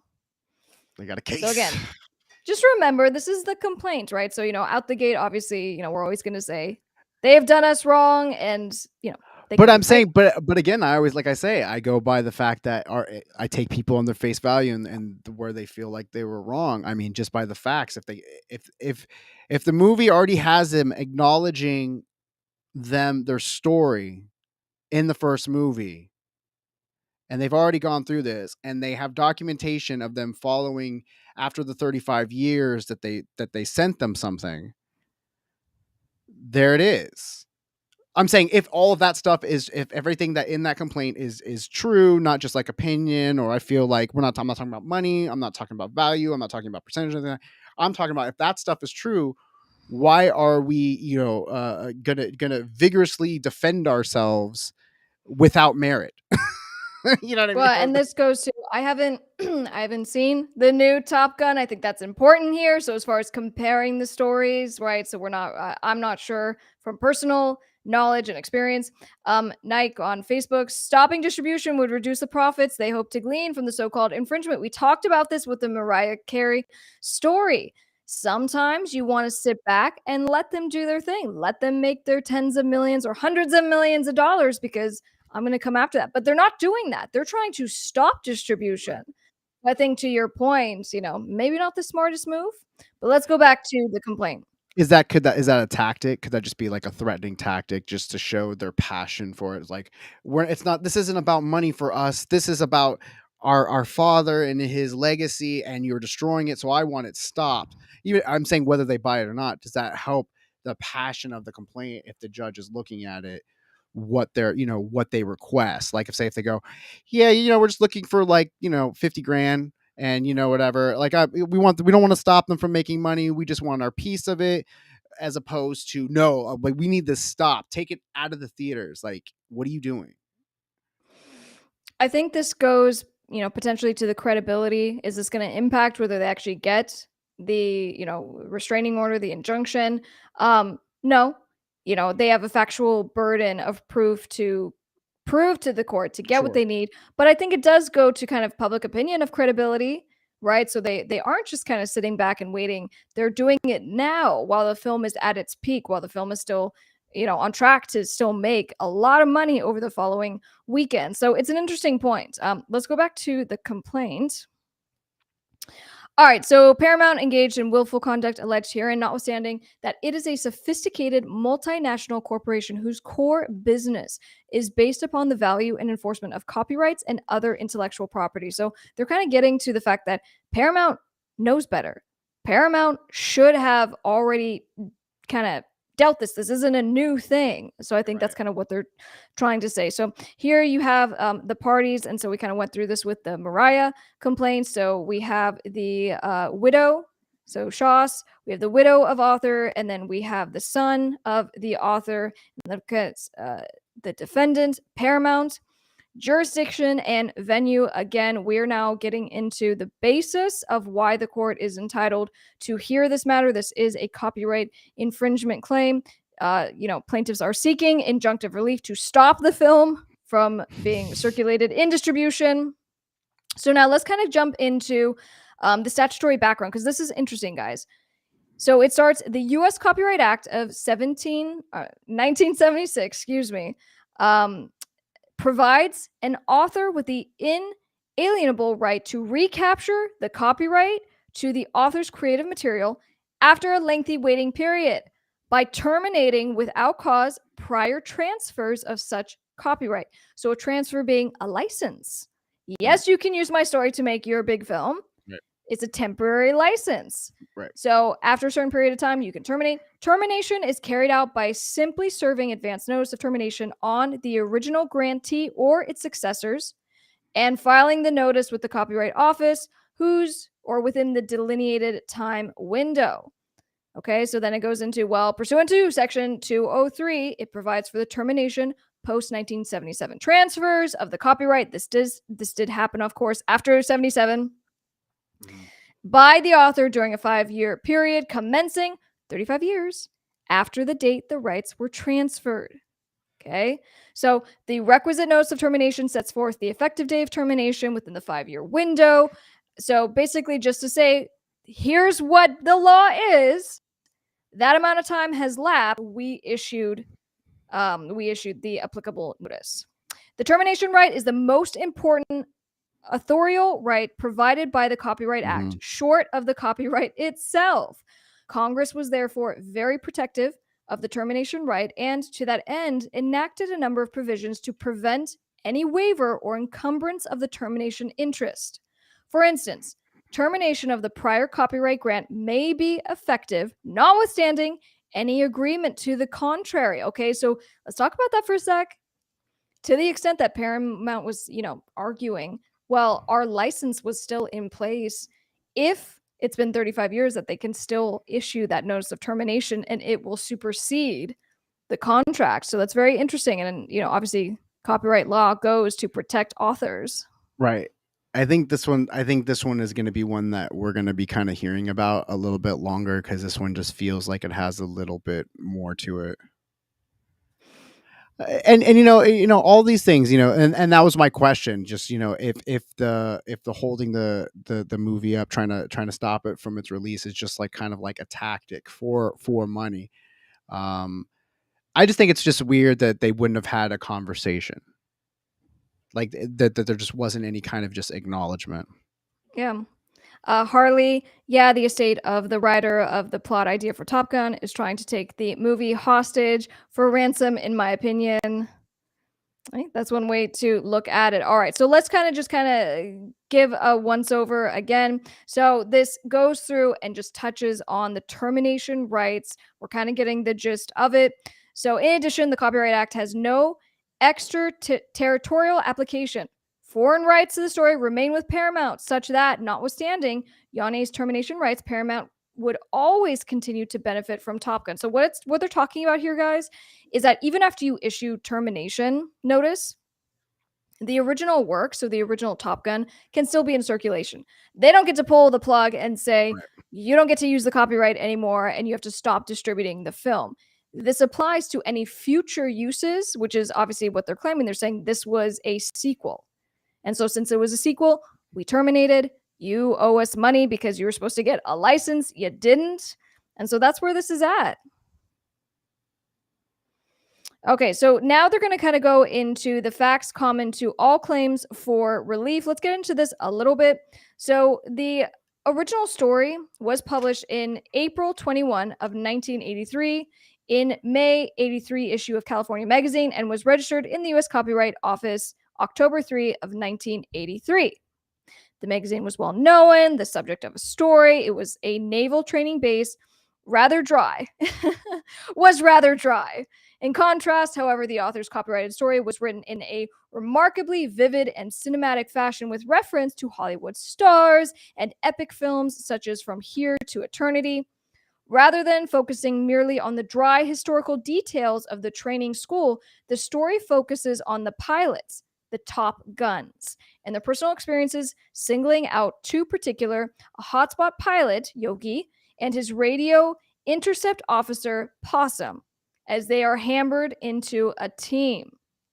I don't know. I feel like I'm about to get into a spoiler here because they're going to be telling the story and making a comparison. I don't know. Maybe we should save the rest of this. I Yeah, haven't seen I this don't want yet. any spoilers. I mean, other than I'm sure they fly around. Tom Cruise says some snarky things. He's doing his own stunts. You know, he probably hooks up with some girl, has some kind of inner conflict, and then at the end of it, it's Kenny Loggins in the danger zone, and it goes All right. like right at the end, and it's All probably right, what so happens. I'm gonna leave it there. Let me go to the comments really fast. It expired in 2020. The reproduction for the sequel went beyond that date. Paramount is going to have to pay. That's what it's kind of looking I like. think We're so. gonna we're gonna finish the complaint at a different time because we have other stories we need to get to. But I wanted to kind of go through and just help you guys to understand copyright a little bit and the basis of this complaint. So I think that that's a little bit more clear now. So any final thoughts on this? No, just I'm looking forward to seeing the movie, and they need to come out of pocket for this dude everything is out as it reads to me. All right, guys. So let's move on. I want to hit at least one more story. I know we've been on here for a while. We're jumping into these complaints, and I love getting into the nitty gritty. So I want to cover Skylar Gray. She is a very, very talented artist and songwriter. And Yes. Skylar Gray, unfortunately, had to sell her music catalog, which included her huge hits for Eminem, for Diddy, and of course Rihanna. Love the Way You Lie, Eminem featuring Rihanna. So she had to sell her music catalog to pay for her divorce settlement. Okay. Yeah, no, this is like one of those things where it's gotta hurt. It's like if you're Skylar Gray, it's gotta hurt. Now, I saw a few things about the actual what her divorce was going through, or with Todd Mandel, and it was a very hard, rocky, one of those rocky divorces. So I mean, I'm sure that her legal fees and everything like that, and whatever she had to pay out, if anything, was quite a bit of money if she had to sell her, all of her music catalog. I mean, that the Rihanna Eminem song has 2 billion views on YouTube. It's certified diamond. I mean, just that song alone could carry her probably comfortably for a long time. So that's gotta hurt. And I mean, she's even mentioned that these songs are like her babies. You know what I mean? Like, which I can Yeah. absolutely relate to, and it's something that we always talk about all the time on the channel, just how it's important just to kind of own your music and just have the most. And here's a perfect example why it's a great idea to, own your publishing and own, just to make sure that your entertainment attorney is really working for you, because this thing was really expensive, and thank goodness she did have these songs to pay for them, as hard as it is. But she has a self-titled album that's coming out, and those songs were not part of it. And she's written plenty of songs. She's been with everybody from like Nick Jonas to Celine Dion. So um she's got a lot more songs in her. I'm sure she'll be earning money, but like that's really gotta hurt. Yeah. Yeah. No, I mean, look, she has credits and she has done stuff with Celine Dion, Nick Jonas, Sierra, G-Eazy. I mean, she's really a phenomenal songwriter. She has a beautiful voice. She has obviously her own stuff. And look, the good news is that she's working on her own self-titled album, which she'll be able to keep. Now, my understanding is that, again, this was part of a divorce settlement. So these are tricky. When you're married in a lot of states, that, you might have a community property state, in which case, once you get married, if you don't have, like, let's say a prenup saying what property is going to remain the separate property of the parties, everything combines. And so when you get divorced, you not only have to split everything down the middle in most states, but there's usually a calculation done of whether spousal support needs to be paid. And so in this case, if she is kind of the breadwinner or had been the breadwinner and she had created this culture of she paid the bills and she had supported him and that kind of Mm. thing, then that's likely maybe in a divorce settlement or even in a court award, she would be required to pay spousal support. So obviously she had to pay something. So that's why we know I that she sold wonder, the catalog. put yourself in Skylar Gray's position. So like say you're in a kind of similar situation where you had to, sell all of your music, which you could find all of her music on Spotify and Apple Music. Anywhere that you stream music, you can find Miss Crystal music.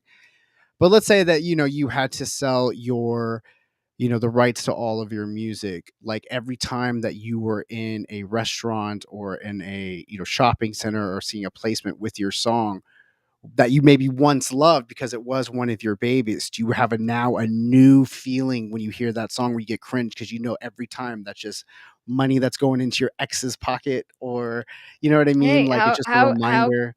how can you not? I think divorces are incredibly expensive. As Rich House Reviews asks, how expensive was the divorce? We don't know how expensive it was, but for example, in Johnny Depp's case, it was a $7 million payout, and in the lawsuit, Amber Heard talks about paying her attorneys $6 million, and this was prior to the trial. So the point just being, it can be incredibly expensive just because of the legal fees and how dirty it can get. I do entertainment law. I represent clients across the board for things like trademarks, copyrights, contract reviews, negotiations. But sometimes I'll get into other areas like family law. I might do a divorce case every once in a while for a client who otherwise is in the entertainment field. I had a case that we were in court for 2 years. Very expensive. And it's because it was so, we were dealing with someone who's so litigious, and you get down and dirty because you hate each other at that point and you want to make the other person's life miserable. And so, sometimes because of that passion, it makes the case drag on and on. And now we're filing for sanctions and we can't get this thing settled. So it can be very, very expensive for sure. But back to your point, if it was me and I lost my catalog or I had to sell my catalog, I guess in one respect, I would be grateful that I had an opportunity to have something that I created that I could be able to pay my bills and I'm not just going bankrupt now, right? Right. But of course it would hurt, especially if these are huge songs. But obviously I think to Well, an because you're not extent gonna, the yeah, you're not gonna be able to avoid some of these songs wherever you go, or when people know you from being a part of such hits and such things. Like you're already just so associated with these things that it's got to yeah, be tough. thank you very much. 11-second eclipse. I appreciate that. I'm definitely gonna have to, get that prenup before I get married. Rich Ass Review Uh, says, "It's never getting married. I'm scared." Shout out I to the gang. understand. When it comes to kind of getting married, whether you're a creator of any kind, we build things. If you have a show, right? If you have a name, a brand, this is all intellectual property that you own, and people don't think about it, right? Because it doesn't feel tangible, it doesn't feel real. So we don't talk about well, what happens if I get married to this person? And then what happens when I get divorced? Because they own half of it now. Are they going to take me to court and say, no, you have to pay me half of your show that I had nothing to do with for the rest of your life, my life? And the answer is yes, that happens very often. So that's why these things can get very ugly. It's tough, but that's why, I think that a lot of attorneys will encourage people to have conversations about prenups. Talk about the hard stuff. If you're willing to get into it, have a conversation about how you get out of it and how you walk away, because at the point that you kind of hate that person, whew, it can get ugly. Yeah, and I mean, at least, and even if you're having those things and you're just kind of unsure about them, I mean, still have the conversation. Don't not have the conversation. You may not even agree always on points that you have on, what a prenup or something like that should look like, but you need to have the conversation to know where you guys all stand for sure. Absolutely. It's that But maybe, prenup power. maybe he co-wrote some of the songs with her. You never know. But the takeaway that I kind of had when I was reading about this is that she was probably the breadwinner. She had created a certain lifestyle. And that's why she probably had to Yeah, I have pay. no idea what her husband did. I really don't know anything about Skylar Gray's personal life, but Yeah. yeah, no, but it is sad because we're seeing so many artists that are selling their catalogs. We've covered Justin Timberlake, we've seen Neil Young, we've seen just all these artists that are coming out and doing it, and especially Chili Pepper, all these people that are doing it, that are kind of younger and stuff. But usually it's they're cashing out on a huge payday for something because they have such a legacy of things. I mean, Skylar Grey has a lot of material, but it just you don't really hear that so much, so it's just unfortunate, and I hope that she's doing better from her divorce. Yeah. And a final word, guys, when it comes to, yes, marriage relationships shouldn't be spiteful, but they're relationships. And word to the wise, when it comes to just someone that you are looking at spending your life with, just time tells. I think that it's important to have an opportunity to see someone in every circumstance, see them under stress, see them when everything's going to shit, see them when they're happy, see them when they're inspired, and and you'll be able that's to see them for who they are. and that goes to not only just romantic relationships, but the relationships that you have with your collaborators. You know what I mean? If you're like an artist that works with a guitarist and you're in a band and stuff, and it's you guys are a songwriting team, or you work with a producer a lot, you need to have like contracts and prenuptial kind of things for what happens when the band breaks up, or what happens when with the album and music like that. It just, all these conversations, it doesn't feel sexy, it doesn't feel loving, it doesn't feel fun to have some of these things. But it's when you're 10 years down the line, and you're trying to get money, or you're not getting money, or you're not getting accounting, or you're getting a divorce, you need to have this. You'll be glad that you made some of those moves. That's right. All right, last one, and then we're moving on to a final story. Rich House reviews. Does she have any bigger songs? I don't know if she has anything bigger than the Eminem Rihanna song, but she obviously has written for all the majors, and so I'm sure she has and another one appeared coming. She'll be and okay. appeared on other artists, Yeah. songs and stuff. So All right. Last story. Moby has launched a record label. Now, I don't know if all you guys listen to Moby. Moby was on my playlist and on my Pandora getting shuffled constantly when I was in law school and when I was studying for the state bar, because I love listening to instrumental music that has a very cinematic feel about it. It just makes my life worth living. And so Moby's music came on a lot. And so I kind of came to find out about Moby and to love what he does as an artist, as a composer. But he's launched a new label and it's called Always Centered at Night. What are your thoughts? um I definitely have thoughts as well about Moby. I have a very complicated relationship with Moby because I'm a big fan of Moby's music, like since the 90s. When Moby Go, from the time of Go when it came out. And I think he's an incredible artist. He's been, in the newspaper a lot, controversy from his book to having to apologize to like Natalie Ah, Portman and that's all that stuff right. for That's right. his which is kind of funny because through I guess it would be like the late 90s and stuff, I had also heard that and stuff, and I never could believe it. And then later on she said it didn't happen. Setting aside some of his a lot of his activism, which I have zero problem with. I just think that the way he does some of that stuff is just really extreme, but that's his way I of think doing it. he I don't have a got problem didn't with he the get that message. giant, vegan Tattoos, or yeah. yeah. It's which is cool. Like, I don't have a problem with any of his message. I'm down with him. I feel it, but as far as this label goes, like, he's trying to do something where he wants to really focus on the art. He doesn't want to be a slave to the algorithm, as it were. He doesn't want to have to worry about TikToks. He wants people to find artists that are just, creative, and um just concentrating on that. He says, the imprint will not be going for the largest number of digital streams. Always Centered at Night claims to be a new kind of record label in which it ignores what Moby calls the current fear-driven algorithmic based culture. Um, they so yeah, so just not concerned, just really not concerned how many streams they get, so much as putting out art and cool stuff that they Now, like. as someone who I represent a lot of record labels, and a lot of record labels at different points of their journey, right? They might be just starting, they might be way further along, so they're like a mid-sized record label. As a business, being like, I'm not going to subscribe to how the music business currently is, these algorithms and, posting and having to play the game. While it seems very advanced thinking, and we love this, right? So as an artist, I would say, Fight great, the power. you're not going to put pressure on me. I don't have to make my stupid TikToks, right? I'm not Halsey's label, and I'm putting a stop on her music because she hasn't had that viral moment yet.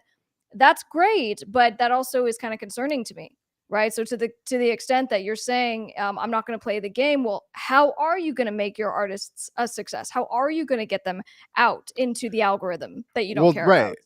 Well, it's that, and that just, I guess that just means that Moby is going to be funding this project by himself, because I don't know how many investors he's going to get to invest in his label if he's not worried about any kind of a return. So that's the only part about it that just, like, I love Moby. I'm into Moby, doing something like it. It's actually surprising that he hasn't had his own imprint in all of these years, especially maybe around like 03, 04, when I feel like he really would have been able to maximize that potential. We see so many DJs and electronic artists that have, come out with their own labels. You have Cascade with his arcade. Sure. You have what is it, Dim Mac? There's a new label. But it just doesn't. It seems like, I don't want to say a waste of time, because then that makes me seem like, oh, I'm just all corporate and I'm just for the money and stuff. But it's cool. It's a cool idea, I'm sure. And I heard the first song they released a song. It's a Moby song that he collaborated with this Ansel Jones, and the song is called Medusa. And I listened to it, and it's Yeah, actually it's kind of, it's it's it's a cool. It's really what good I would song. think. Yeah. Yeah, it's a drum and bass track that's kind of got a little bit of a chill out on it. Anzel's vocals on it are pretty dope. Like, it kind of almost reminds me of a Faithless thing. I don't know if you know Moby, you probably maybe know Faithless.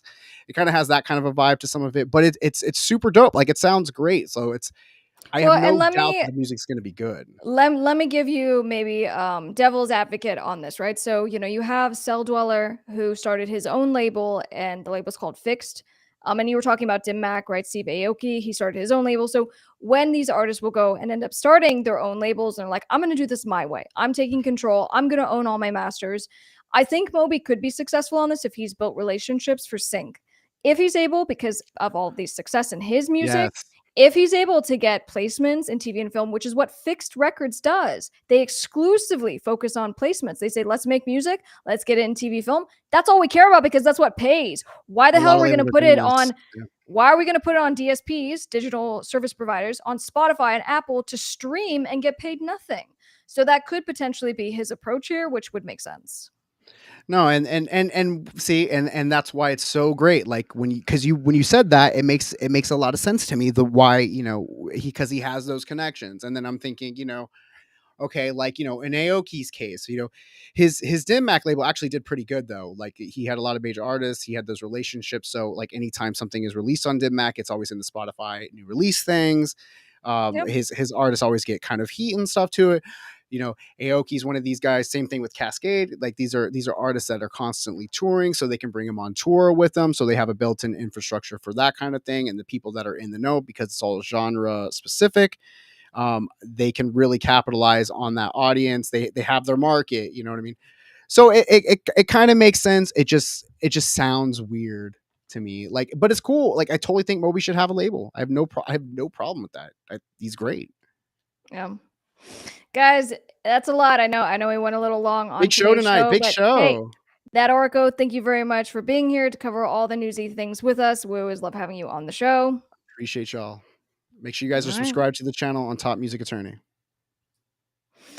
Yeah, guys. So look, I mean, if you haven't yet, make sure you come and not only do all the social media stuff here, like, subscribe, do all of that because I know we're broadcasting on multiple platforms, but this is where we're building our family, our community. We will be live again Friday at 7 p.m. PST. This seems to be kind of the sweet spot, and we definitely appreciate you guys being here. Now, we have the exclusive Facebook group on Top Music Attorney on Facebook. So if you want to join that, please do. But if you want to just follow and be entertained, you have Top Music Attorney for all the lawyerly stuff. And then on the other side, of course, Miss Crystal. And I was going to actually bring this up. I'm just going to end on this note because it's just, why not try to get the live stream demonetized in the last 10 seconds? So my favorite post, I think, this week that I did on my Miss Crystal platform was of Ripley. Okay, so Ripley is my little heart and soul, and I don't know if it's gonna play the music. The music is what makes this amazing. I started the show by saying in this week of what I did and tried that is odd and that I'm going to share with you guys, I gave up sugar. And so I made a little clip of her with some very tragic classical music, which goes very nicely with this. But little Ripley giving up her sugar, and this was day 4. And she's just very precious. But anyway, on Miss Crystal, this is where you get some of my music slash law slash I guess a lot of Disneyland stuff. We went to Disneyland and we just are having a lot of fun. So in any case, I love your guys' faces. Thank you for being here. Thank you for hanging out at 7 p.m. PST. Check on then. Until then, stay happy, stay healthy. I'll see you guys then.